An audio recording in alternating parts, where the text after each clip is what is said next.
Hello everyone. स्वागत करता हूँ मैं आपका अपने यूट्यूब चैनल देश एग्जाम के अंदर। आज हम पढ़ने जा रहे हैं चौहान वंश। इस चौहान वंश को हम बहुत ही शॉर्ट तरीके में पढ़ेंगे ताकि आप कम से कम टाइम में इसको पूरी तरीके से रिवाइज कर सके और जो पहली बार देख रहे हैं या पहली बार इस चौहान वंश को पढ़ रहे हैं उनको भी पूरी तरीके से समझ में आने वाला है। हम सिर्फ वही बातें पढ़ेंगे ये एग्जाम में पूछी जाती हैं। तो चौहान वंश को शुरू करते हैं। चौहान वंश चौहान वंश के अंदर सबसे पहले आते हैं शाकंभरी के चौहान, जिनके संस्थापक है वासुदेव। शाकंभरी के चौहानों से शाखा दो भागों में बढ़ती है।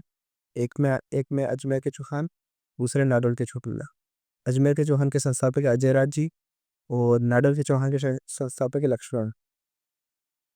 अजमेर के चौहान फिर से एक शाखा के अंदर बढ़ती है, रणथंभौर की शाखा, जिसके संस्थापक है गोविंदराज। नाडोल की शाखा दो भागों में फिर से बढ़ती है, एक का नाम है जालौर और बूंदी के अंदर।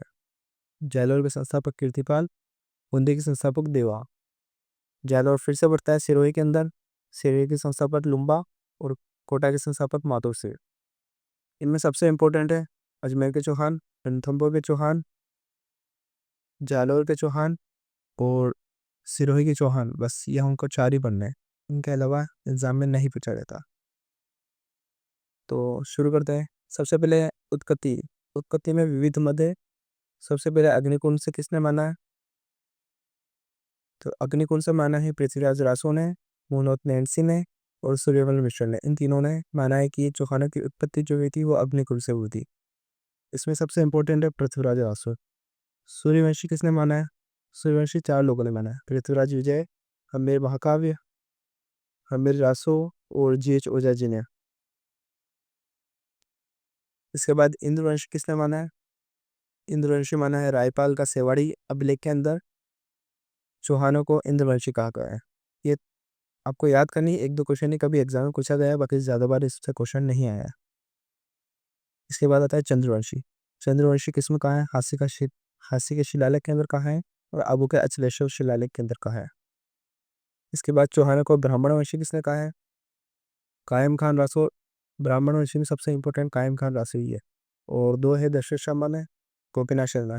शर्मा दोनों ब्राह्मण है तो इन्होंने उनको ब्राह्मण वंशी कहा है। और एक और बिजोला शिलालेख के अंदर भी चौहानों को ब्राह्मण कहा गया है। और विदेशी या शख्स सीथियन किसने माना है? तीनों जो विदेशी लोग हैं उन्होंने उनको विदेशी माना है, जैसे colonel James Tod, V Smith और क्रुप। इस तरह के साथ इसको याद कर सकते हैं। एक दो बार पढ़ेंगे तो आप इनको याद हो जाएगी। इसके बाद आता है शाकंभरी के चौहान, जो सबसे पहले है, सबसे पुरानी चौहानों की शाखा है, यानी उत्पत्ति यहीं से हुई थी। इनके संस्थापक जो सबसे पहले आता है वासुदेव जी। वासुदेव इनके आदि पुरुष कहलाते हैं। इन्होंने क्षेत्र को राजधानी बनी थी। और बिजले शिलालेख के अंदर इन्हें बताया गया है कि इन्होंने सांबर झील का निर्माण करवाया था। उसके बाद आते हैं गुप्त प्रथम। इन्होंने सीकर में हर्षनाथ जी का मंदिर बनवाया था। बस इसमें आपको नहीं पढ़ना है। उसके बाद आते हैं विदराज द्वितीय। इन्होंने इन्होंने भड़ोच में आशापुरा माता का मंदिर बनवाया था। दूसरा आता है पृथ्वीराज फर्स्ट। ये वो पृथ्वीराज नहीं है जो आप समझ रहे हो, वो पृथ्वीराज आगे जाके आएगा। इनकी एक उपाधि आपको पढ़नी है, परम भट्टारक महाराजा धीराज की उपाधि ली थी इन्होंने, बस आपको यही पढ़ना है। इसमें विग्रहराज जी से क्वेश्चन आया हुआ है कि आशापुरा माता का मंदिर बनवाया। और यहाँ से भी हर्षनाथ जी का मंदिर का भी आया हुआ है कि हर्षनाथ जी का मंदिर किसने बनवाया था।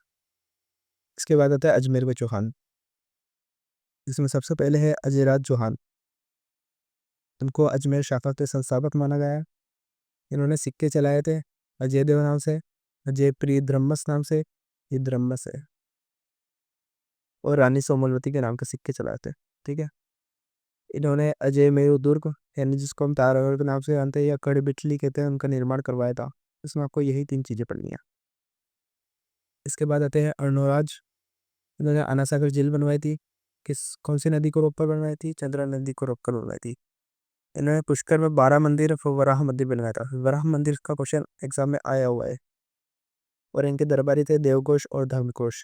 इनके दो पुत्र थे, जगदेव और विग्रहराज चतुर्थ। जगदेव ने इनकी हत्या कर दी थी तो इनको पितृहंता कहा गया है। अगर ऐसा एग्जाम में पूछे कि चौहानों का पितृहंता किसको कहा गया है, वो चौहानों का पितृहंता जगदेव को कहा गया है। इसके बाद है बिसल देव। ये थोड़े इंपॉर्टेंट आ जाते हैं। इनके अन्य नाम या उपाधियाँ कह लो तो कटिबंधु और कवि बंधु, ये एग्जाम में बार बार पूछ के लिया। उनको सपाटलक्ष्य के चौहानों का स्वर्णकाल कहा जाता है। और इन्होंने बिसलपुर नगर, जो कि आज स्टोक के अंदर पड़ता है, उसको बसाया था और बिसल सागर झील बनवाई थी। बिसलपुर नगर से भी क्वेश्चन आया हुआ है।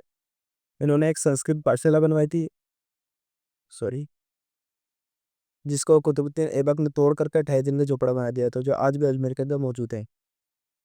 इनके दरबारी कवि है सोमदेव और नरपति सिंह, या इनको नरपति नालह भी कहते हैं।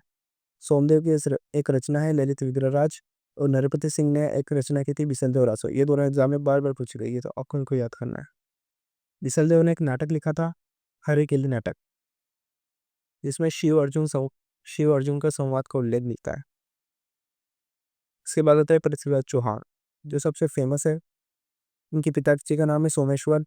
सोमेश्वर जी की उपाधि थी प्रताप टंकेश्वर के नाम से जाने जाते थे। ये एग्जाम में पूछा गया है एक बार। इनके माता का नाम था कर्पूरी देवी। इनका जन्म 1166 ईस्वी में हुआ था। और इनके मुख्यमंत्री है कदमदास या केमास, दोनों नाम से जाना जाता है। ठीक है। सेनाध्यक्ष भुवनमल। इनमें सबसे इंपॉर्टेंट है सोमेश्वर जी का नाम और कदमदास, ये एग्जाम में पूछे गए हैं। इन्होंने 11 वर्ष की आयु में शासन किया था और महोबा का युद्ध लड़ा था। इन्होंने एक युद्ध लड़ा था, तुमल का युद्ध। किससे लड़ा था? चंदेल शासक परमार्दी देव से। एग्जाम में क्वेश्चन आया था कि पृथ्वीराज चौहान के समकालीन चंदेल शासक कौन है। इसमें आपको बताना था कि समकालीन चंदेल शासक कौन है, परमारदेव। यानी आपको याद करना ये वाला पॉइंट। इनके उपाधियाँ है दलकुंगल और राय पितोरो। राय पितोरो से बहुत बार क्वेश्चन आया हुआ है। इन्होंने निर्माण करवाया था पिथौरागढ़ का, और कला एवं संस्कृति विभाग का निर्माण करवाया था। इसके बाद आता है सबसे इम्पोर्टेंट, तराइन का प्रथम युद्ध कब हुआ? 1191 में। किसके बीच में हुआ? पृथ्वीराज और मोहम्मद घोरी के बीच में हुआ। इसमें विजय किसकी? पृथ्वीराज चौहान की हुई थी। गोविंदराज ने मोहम्मद घोरी पर विजय वार किया था। गोविंदराज कौन था? पृथ्वीराज का बेटा था। इसके बाद तराइन का द्वितीय युद्ध हुआ, जो 1192 में हुआ, यानी अगले ही साल हुआ। इसमें जीत मोहम्मद घोरी की हुई थी। इसमें सिरसा के पास पृथ्वीराज को कैद कर लिया था मोहम्मद घोरी में। ये दोनों युद्ध के बारे में बार बार पूछा गया है। इनके आपको सन भी याद करने हैं, और किसके बीच लड़ा गया और कौन जीता ये भी याद करना। तराइन के युद्ध के अलग अलग परिणाम निकले। इसमें सबसे पहला परिणाम निकला, परिणाम ही संबंधित मत किसने क्या क्या कहा है तराइन के युद्ध के बारे में। पृथ्वीराज और गौरी ने सम्मिलित शासन किया है, ऐसा कहना है गोपीनाथ शर्मा का। क्यों कहना है? क्योंकि इसे सिक्के मिले हैं जिसमें एक तरफ पृथ्वीराज का वो साइन था और एक तरफ मोहम्मद गौरी का साइन था। तो गोपीनाथ शर्मा ने कहा है कि उन दोनों ने सम्मिलित शासन किया होगा। शब्द भेदी बाण द्वारा गौरी की हत्या किसने कहा है? पृथ्वीराज रासो ने कहा है। ये एग्जाम में पूछा भी गया है। और पृथ्वीराज को कैद किया हुआ अंत को मरवा दिया किसने कहा है? हम्मीर महाकाव्य ने कहा है। हम्मीर महाकाव्य में कहा गया है तो पृथ्वीराज को भागते हुए पकड़कर मरवाया किसने कहा? ये फरिश्ता और मीनासु सिराजम का है। और गौरी पृथ्वीराज को गजनी ले गया और वही मृत्यु हुई। ये किसने लिखा? अबुल फजल का। इसके बाद युद्ध के परिणाम क्या निकले? मोहम्मद गौरी ने भारत में मुस्लिम साम्राज्य की नींव रखी पहली बार।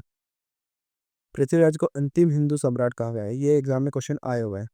गौरी ने क्या किया? पृथ्वीराज के बेटे गोविंदराज को ही शासक बनाया, जो पृथ्वीराज मोहम्मद गौरी की तरफ से शासन किया करते थे।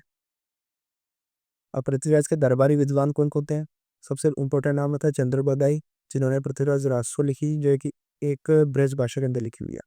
दूसरा था जयानक, इन्होंने पृथ्वीराज विजय लिखी, जो कि संस्कृत भाषा के अंदर लिखी हुई है। और भी दरबारी विद्वान इसमें बागेश्वर और जनार्दन आते हैं। सबसे इम्पोर्टेंट चंद्रबदाई और जयानक। ठीक है। इसके बाद आता है रणथंभौर के चौहान। हमने अजमेर के चौहान देखे थे, उसके नीचे एक शाखा बैठी थी। सॉरी मेरा गला थोड़ा खराब है। रणथंभौर के चौहान की, इनके संस्थापक गोविंदराज। आपको सिर्फ संस्थापक का नाम याद रखना है। और रणथंभौर के चौहान में एक ही राजा आपको याद रखना है, हम्मीर देव। इनके पिताजी का नाम था जत्र सिंह, माता हीरा कौरी। और राघव देव दरबारी कवि थे, जिन्होंने बीजादित्य लिखी थी। और कोटिचंद यज्ञ के पुरोहित थे विशु। यहाँ से क्वेश्चन आएगा तो राघव देव से आ सकता है, वही क्वेश्चन नहीं आएगा। क्वेश्चन कहाँ से आएगा? यहाँ से आएगा। हम्मीर देव की जानकारी कौन कौन से स्रोत हम्मीर देव की जानकारी देती है? तो सबसे पहले हम्मीर महाकाव्य किसने लिखी है? नयन चंद्र सूर्य ने लिखी है। हम्मीर रासो किसने लिखी है? जोधराज जी ने लिखी है। हम्मीर बंधन किसने लिखी है? अवध कैलाश ने। हम्मीर हट किसने लिखी है? चंद्रशेखर ने। और सुरजन चरित्र भी चंद्रशेखर ने लिखी है। और हम्मीर रायण इसने लिखी है भांडव व्यास लिखी। इसमें सबसे इम्पोर्टेंट है हम्मीर महाकाव्य, हम्मीर रासो और हम्मीर हट और सृजन चरित्र। ये तीन सबसे इम्पोर्टेंट है, ये तीन आपको याद करनी है। इसके बाद हम्मीर और जलालुद्दीन खिलजी के बीच में युद्ध हुआ। हम्मीर के समकालीन दो दिल्ली शासक हुए जलालुद्दीन खिलजी और अलाउद्दीन खिलजी। इसमें सबसे पहला युद्ध हुआ जलालुद्दीन खिलजी के साथ में। जलालुद्दीन खिलजी ने जैन दुर्ग पर आक्रमण किया, कब किया? 1290 के अंदर किया। जैन दुर्ग को रणथंभौर दुर्ग की कुंजी कहते हैं, यानी अगर आपको रणथंभौर दुर्ग को जीतना है तो पहले आपको जैन दुर्ग को जीतना पड़ेगा। हम्मीर का सेनापति था गुरुदास सैनी, जो कि युद्ध के दौरान मारा जाता है। ये युद्ध जलालुद्दीन खिलजी जीत जाता है और युद्ध जीतने के बाद इसने जैन का नाम बदलकर नौशहर रखा और रणथंभौर दुर्ग पर आक्रमण किया पर जीत नहीं सका। जलालुद्दीन खिलजी ने रणथंभौर दुर्ग पर आक्रमण भी किया पर वो जीत नहीं सका इसको। इसलिए उसने इस बारे में कहा है कि ऐसे 10 दुर्गों को मैं मुसलमानों के एक बाल के बराबर भी नहीं समझता। किसने कहा है? जलालुद्दीन खिलजी ने कहा है। और ये एग्जाम में क्वेश्चन आया हुआ है। उसके बाद आता है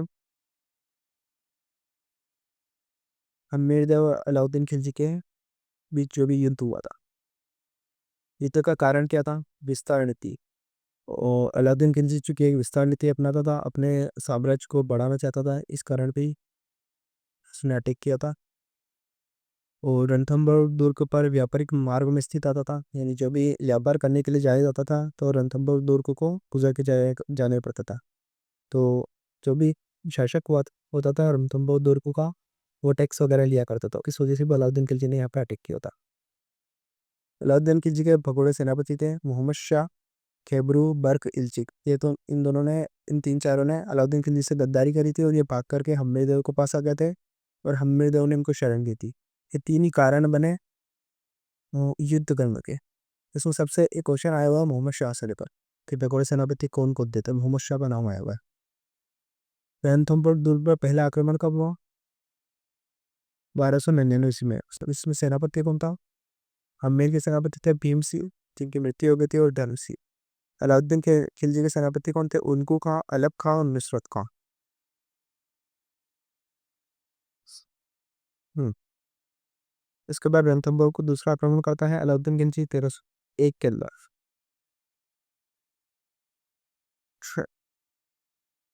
पहला आक्रमण के अंदर संधि हो जाती है। दूसरा आक्रमण पड़ता है 1301 के अंदर। हम्मीर के सेनापति कौन थे?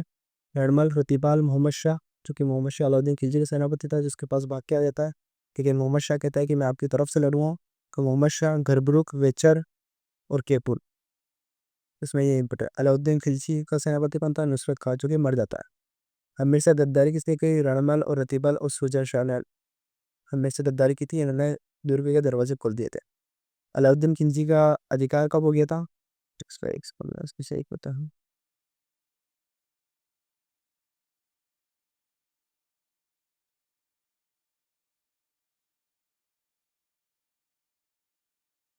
अलाउद्दीन खिलजी का अधिकार कब हो गया था दुर्ग पर? 11 जुलाई 1301 को। उसने रानी रंगदेव व बेटी देवलदेव ने क्या किया था? जोहर किया था। ये पहला जल जोहर था। ये याद रखना आपको, किसने किया था? रानी रंगदेव और बेटी देवलदेव ने किया था। इसके बाद इस पर एक बात अमीर खुसरो कहता है कि आज कुफर का गढ़ इस्लाम हुआ। ये बात भी कोटेशन आया हुआ है एग्जाम के था। इसके बाद आता है जालोर के चौहान। हमने अभी तक अजमेर के चौहान पढ़ लिया और रणथंभौर को चौहान पढ़ लिया। रणथंभौर में हमने हम्मीर पढ़ा। अजमेर के अंदर हमने तीन चार शासक पढ़े, ठीक है।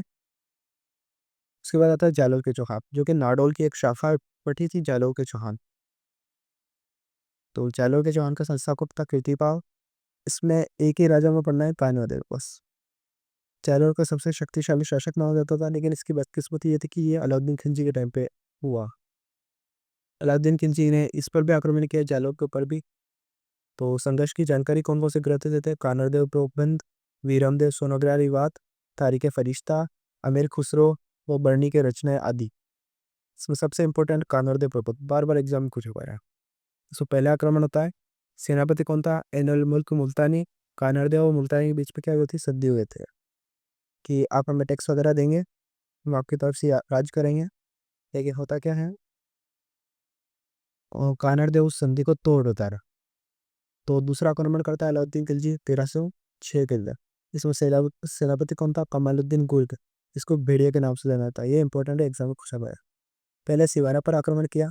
सिवाना को जालोर दुर्ग की कुंज कहते हैं, यानी अगर आपको जालोर दुर्ग जीतना है तो आपको सिवाना चित्रण करना है। दुर्गावती कौन था? सातल देव। किसका दुर्गावती था? सिवाना का। सिवाना का दुर्ग का गद्दार कौन था? हावले पवार। इसने क्या किया था? दुर्ग के दरवाजे खोद दिए थे। सिवाना का साका होता है 1308 के अंदर। सिवाना में जोहर होता है, कौन करता है? रानी मीनादे के नेतृत्व में जोहर होता है, यह याद रखना है।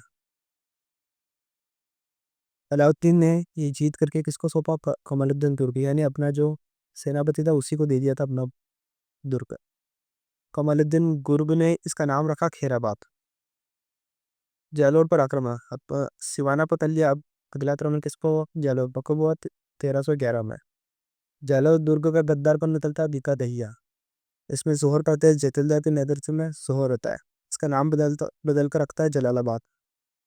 ठीक है, बस इतना ही यहाँ पढ़ना है। इसके बाद आता है नाडोंगी चूका। बाइबल जो हम जब भी इंपॉर्टेंट थे हमने अभी तक पढ़ चुके हैं। इसके बाद ऊपर ऊपर से हमें पढ़ना है। सबसे पहले आता है नाडोल के चौहान। नाडोल के चौहान में सबसे पहले आता है लक्ष्मण चौहान, जो कि संस्थापक माना जाता है। इनके पिता वागपति राज थे, जिन्होंने शाकंभरी के चौहान के अंदर हमने उनको पढ़ा था, वागपति राज को। इन्होंने आशापुरा माता का मंदिर बनवाया। कहाँ पे बनवाया? नाडोंग के अंदर बनवाया। इसके बाद आता है बूंदी के चौहान। बूंदी के चौहान में सबसे पहले बनाएंगे बीर सिंह बरसिंह। इन्होंने बूंदी किले का निर्माण करवाया। दूसरा आता है सुरजन हाड़ा। इन्होंने 1569 के अंदर अकबर की अधीनता स्वीकार कर ली थी। अकबर ने इन्हें राव राजा की उपाधि दी, 5,000 का मनसब दे दिया। कवि चंद्रशेखर, जिन्होंने सुरजन चरित्र लिखी, इसके इनके बारे में हमने ऊपर पढ़ा था, वो इन्हीं के दरबारी कवि थे। ठीक है, इसके बाद आता है जोतसी। जोतसी पे एक कहानी फेमस है, हाड़ो ले डुबियो गणको। ये ब है लन। इन्होंने क्या किया था? जेल सागर में अपनी पत्नियों और गणकों सहित डूब गए थे। एक नाव के अंदर जा रहे थे और अपनी पत्नियों और गणकों सहित डूब गए थे, तो वहां से एक कहानी फेमस हो गई, या एक बोल फेमस हो गया कि हाड़ो ले डुबियो गणको। इसके बाद आते हैं राव बुद्ध सिंह। उनको उपाधि दी महाराव राणा की उपाधि किसने दी थी? बहादुर शाह जफर ने दी थी, जो कि मुगल राजा था। राव बुद्ध सिंह में इंपॉर्टेंट चीज़ है रचना। इन्होंने एक नए तरन की रचना की थी। ठीक है, इनके बाद आते हैं राव उम्मेद सिंह। उन्होंने एक उपाधि धारण की थी, श्री जी की उपाधि। बस यही चल जाएगा, चल जाएगा। इसके बाद आते हैं कोटा। कोटा के चुनाव। कोटा के चौहान के अंदर सबसे पहले हम पढ़ते हैं मुकुंद सिंह। ये महीने सिंह है। ठीक। इन्होंने अबली मिनी का महल बनवाया और कोटा दुर्ग की दीवारें बनवाई थी। उसके बाद आते हैं, इसमें अबली मिनी का महल को है किशोर सिंह। किशोर सिंह ने किशोर सागर झील बनवाई। और उसके बाद आता है भीम सिंह। भीम सिंह ने उपाधि ली थी माही मराठी की और महाराव की। ये एक आध बार एग्जाम में पूछा गया है। और इन्होंने इनके पास 7,000 का मनसब दिया था नदियों ने। इसके बाद आपका एक युद्ध याद रखना है, भटकंगा का युद्ध। 1761 के अंदर हुआ। किनके बीच में हुआ? शत्रुपाल हाड़ा, जिनको जाला जालिम सिंह के नाम से जाना जाता है, और माधो सिंह के बीच में हुआ। तो बस ये याद रखना ये युद्ध कब हुआ और किनके बीच हुआ। इसके बाद आता है 1837 में कोटा से 17 परगने अलग कर लिए गए और झालावाड़ का निर्माण किया गया। किसने करा? अंग्रेजों ने बनवाया। झालावाड़ का पहला शासक कौन बना? राजा मदन सिंह झाला। बस आपको इतना ही पढ़ना है चौहानों के अंदर, इससे बाहर नहीं आएगा। खासकर रीड, पटवार, वीडियो, एलडीसी ऐसे एग्जाम्स के लिए तो अगर आपको वीडियो पसंद आए तो वीडियो को लाइक करें, चैनल को सब्सक्राइब करें। और चैनल वीडियो के अंदर क्या अपना कोई फीडबैक देना चाहते हैं तो कमेंट में ज़रूर अपने फीडबैक दें कि वीडियो में और क्या बेहतर किया जा सकता है। और इसकी पीडीएफ आपको हमारे टेलीग्राम चैनल पर मिलेगी देश एग्जाम के अंदर, जिसका लिंक मैंने डिस्क्रिप्शन में दे दूंगा वीडियो की, या आपके चैनल के अंदर आपको इसका लिंक मिल जाए। आज की हमारी वीडियो यहीं तक खत्म होती है। धन्यवाद।